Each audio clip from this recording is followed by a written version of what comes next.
Hello everyone, welcome back to the Alabama Woodworker. My name is Hui. In this video I start a new build series, a sewing table and stool for my mother. I gained inspiration for this build from Michael Pekovich's floating top work table. Even though my design has some very obvious differences, I contacted Mr. Pekovich and received his blessing to call this piece my own. In my previous build series, I've shown SketchUp drawings to explain my design. In order to save time, I'm offering free downloadable SketchUp drawings on my website. I'll leave a link in the description.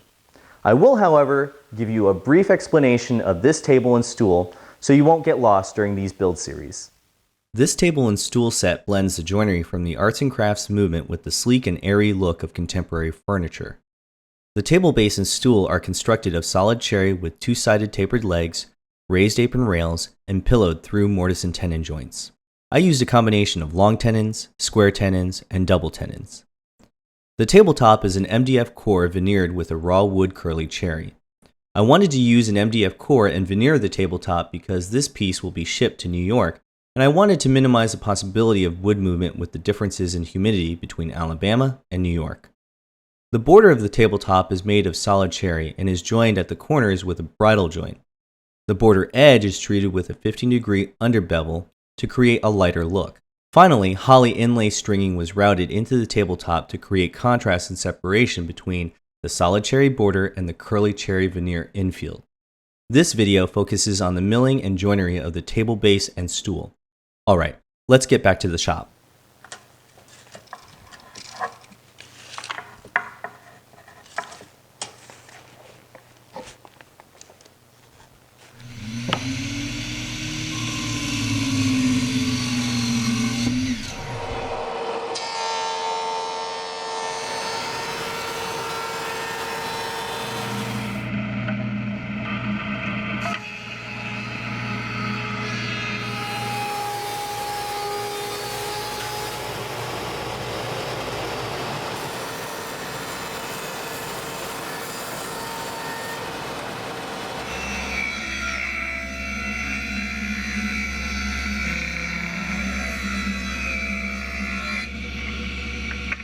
I have all my lumber milled to final width and thickness.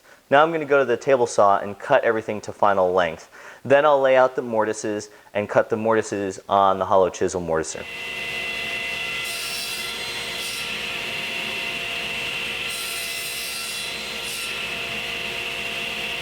After cutting the pieces to final length, I have them arranged to how I want them to look once the pieces are assembled. So all I'm going to do is mate these pieces together, and I'm going to use a carpenter's triangle, having the apex pointed towards the front of the piece. This will allow me to reassemble the piece the way I originally configured it, having the grain oriented the way that I want. For the table legs, I'm doing more or less the same thing. I'm picking the blanks with the best grain structure facing forward and then drawing a carpenter's triangle so that during assembly I can get things back to the way I originally intended.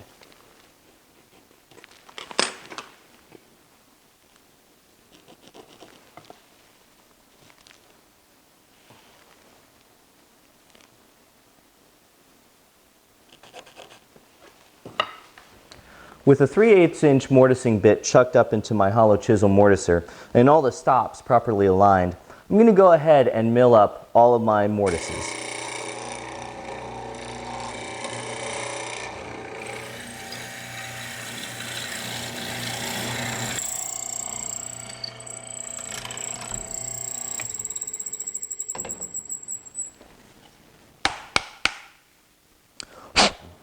Now that I have all my mortises cut, I'm going to cut out my tenons. I'm going to do that on the table saw and bandsaw, finishing with chisels and hand planes.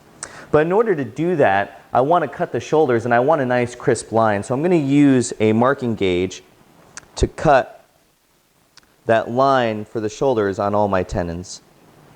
Using a marking gauge will help prevent tear out on the table saw and also define a nice shoulder for my chisels to ride against when I'm paring down.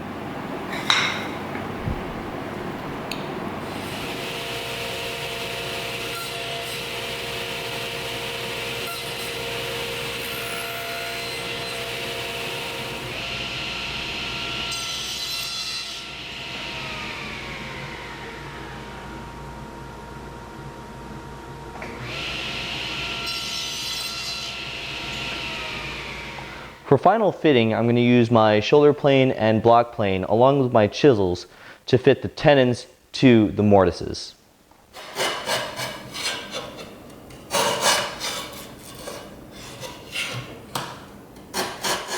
My technique for paring down the through mortise is to go from the outside in, thereby not affecting the outline of the through mortise to the through tenon.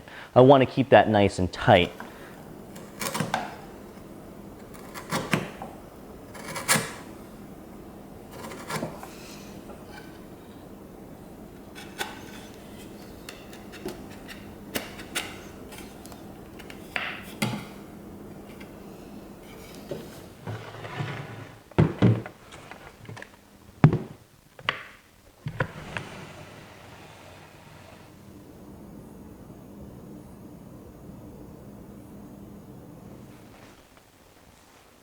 While the milling and joinery for the table base and stool are complete, the legs still need to be tapered and the apron rails need to be shaped. I'm going to put the base and stool to the side and focus the next video on the veneered tabletop. If you have questions or comments, please leave them below. If you liked what you saw, please hit the like button or the subscribe button, or both. You can also follow me on Instagram at Alabama Woodworker to get the day-to-day scoop on what's happening in my shop. Thank you for watching, and I'll see you in the next video.